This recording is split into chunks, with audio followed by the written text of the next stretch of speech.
నమస్తే. Big breaking news.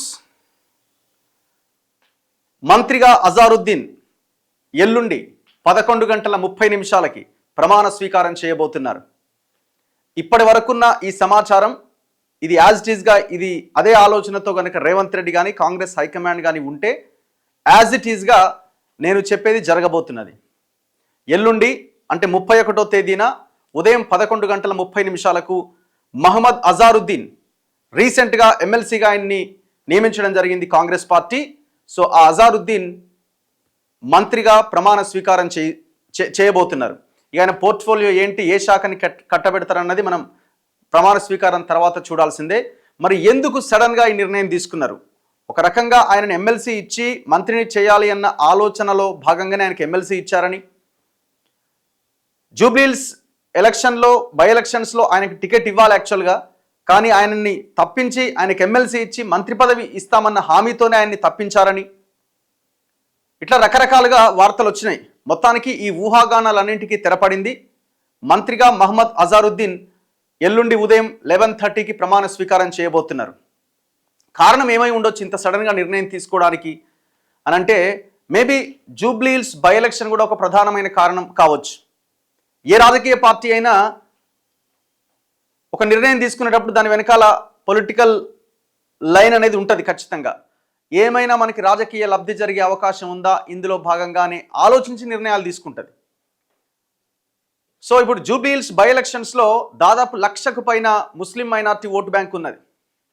Azharuddin 2023 assembly ఎలక్షన్స్లో పోటీ చేసి ఉన్నాడు, ఓడిపోయిండు.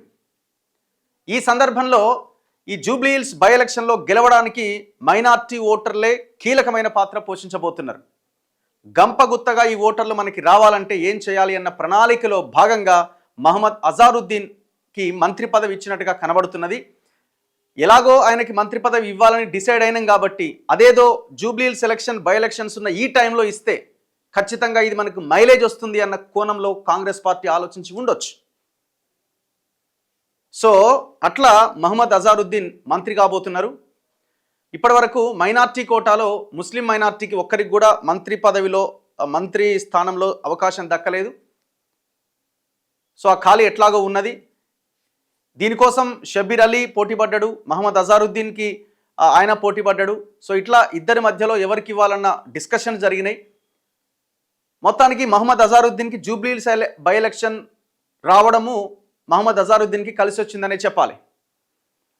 సో ఎందుకంటే ఒకవేళ ఇప్పుడు షబీర్ అలీకి ఇస్తే ఆయన వేరే కామారెడ్డో లేకపోతే నిజామాబాదో ఆ ప్రాంతానికి సంబంధించిన వాళ్ళు కాబట్టి అంత ఎఫెక్టివ్గా ఉండదు. సో ఇక్కడ అజారుద్దీన్ హైదరాబాద్కి సంబంధించిన వ్యక్తి, దట్టు జూబ్లీహిల్స్ నియోజకవర్గంలో 2023 అసెంబ్లీ ఎలక్షన్స్లో పోటీ చేసినాడు. ఇవన్నీ ఉన్న దీంతో అజారుద్దీన్కి ఇస్తే ఆయన ఇప్పుడు టికెట్ కూడా ఆయనకి మిస్ చేసి నవీన్ యాదవ్కి ఇవ్వడం జరిగింది. సో ఇప్పుడు ఈయనని మంత్రి పదవి కనుక అజారుద్దీన్కి ఇస్తే ఖచ్చితంగా ఈ ఎలక్షన్స్లో బై ఎలక్షన్స్లో కాంగ్రెస్కి అడ్వాంటేజ్ అవుతుందని ఆ పార్టీ భావించి ఉండొచ్చు. ఏదేమైనా అజారుద్దీన్ ఎల్లుండి ఉదయం 11 ప్రమాణ స్వీకారం చేయబోతున్నారు. సో మరి ఇంకా 2 ఖాళీలు ఉన్నాయి కదా, మరి ఈ మొత్తం 3 ప్రమాణ స్వీకారం చేస్తారా, కేవలం ఒకరేనా అంటే మనకున్న సమాచారం ప్రకారం అయితే, ఇంటర్నల్ సమాచారం ప్రకారం అయితే ఒక్క అజారుద్దీన్ మాత్రమే ప్రమాణ స్వీకారం చేయబోతున్నారట. మొత్తం ఇప్పటికే 15 మంది మంత్రులు ఉన్నారు ముఖ్యమంత్రితో సహా. మొన్న 3 మంత్రుల్ని కొత్తగా ప్రమాణ స్వీకారం చేయడం జరిగింది, మనం చూసాం. ఇంకా 3 ఖాళీలు ఉన్నాయి, ఆ 3 అయిపోయిన తర్వాత కూడా. సో ఆ 3 ఖాళీల్లో ఒక అజారుద్దీన్ మాత్రమే ప్రమాణ స్వీకారం చేయబోతున్నారు. ఇంకా 2 ఖాళీలు ఉంటాయి. మరి ఆ 2 ఖాళీలు కూడా భర్తీ చేయొచ్చు కదా అంటే, ఇప్పటికే 6 అనౌన్స్ చేయకుండా కేవలం 3 మంత్రుల్ని నియమించడానికి కారణం ఏంటంటే పార్టీలో గొడవలు ఉన్నాయి. సో ఒకరికి ఇస్తే ఒకరి ఇబ్బంది పడుతున్నారు, గొడవ చేస్తున్నారన్న కారణంతో ఒక 3 పెండింగ్లో పెట్టారు. ఈ 3లో ఈ ఒక్కటి మాత్రమే ఇప్పుడు ఫిల్ చేస్తున్నారు. కారణం ఏంటంటే ఇప్పుడు జూబ్లీహిల్స్ బై ఎలక్షన్ ఉంది కాబట్టి ఈ బై ఎలక్షన్లో గెలవాలంటే ముస్లిం మైనార్టీ ఓట్లు, మెజారిటీ ఓట్లు కాంగ్రెస్కి కావాలి. సో అందులో భాగంగా ఈ నిర్ణయం జరిగినట్టుగా కనబడుతున్నది. సో మరి ఇది ఈ ఇంపాక్ట్ ఎంతవరకు ఉంటుంది, ఈ నిర్ణయం తాలూకు ఇంపాక్ట్ ఎంతవరకు ఉంటుంది అన్నది చూడాలి. Mohammad Azharuddin cricketer and that ఆయన 2009లో భారత జాతీయ కాంగ్రెస్ పార్టీలో ఆల్ ఇండియా కాంగ్రెస్లో చేరడం జరిగింది. 2019 ఫిబ్రవరి 19న అజారుద్దీన్ ఆ పార్టీలో జాయిన్ అయ్యిండు. 2009 సార్వత్రిక ఎన్నికల్లో ఉత్తరప్రదేశ్లోని మొరాదాబాద్ నుంచి గెలిచిండు, ఎంపీ అయిండు. పార్లమెంట్లో అడుగుపెట్టిండు 2009లో. ఆనాడు కాంగ్రెస్ అధికారంలో ఉన్నది. సో 2014 ఎన్నికల్లో రాజస్థాన్లో టోంక్ సవాయ్ మాధోపూర్ అనే ఆ నియోజకవర్గం నుంచి పోటీ చేయడం జరిగింది. సో అక్కడ బీజేపీకి చెందిన సుఖ్బీర్ సింగ్ జౌనాపురియా అనే అభ్యర్థి చేతిలో ఆయన ఓడిపోవడం జరిగింది. 2018లో ఆయన తెలంగాణ ప్రదేశ్ కాంగ్రెస్ కమిటీకి వర్కింగ్ ప్రెసిడెంట్గా నియమితులయ్యారు. 2023 తెలంగాణ శాసనసభ ఎన్నికల్లో హైదరాబాద్లోని జూబ్లీహిల్స్ నియోజకవర్గం నుంచి పోటీ చేశారు. ఆ నియోజకవర్గంలో బీఆర్ఎస్కు చెందిన మాగంటి గోపీనాథ్ చేతిలో ఆయన ఓడిపోవడం జరిగింది. సో ఇప్పుడు 2023 తర్వాత ఓడిపోయిండు. మళ్ళీ బై ఎలక్షన్ వస్తే ఇప్పుడు అంటే గోపీనాథ్ చనిపోవడంతో వచ్చిన ఎలక్షన్స్లో ఖచ్చితంగా అజారుద్దీన్కే టికెట్ వస్తుందని అందరూ అనుకున్నారు. కానీ ఆయనకి టికెట్ రాలేదు. ఆయనకి ఎమ్మెల్సీ పదవి ఇచ్చారు. ఎమ్మెల్సీ పదవి ఇచ్చి నవీన్ యాదవ్కి ఆ టికెట్ ఇవ్వడం జరిగింది.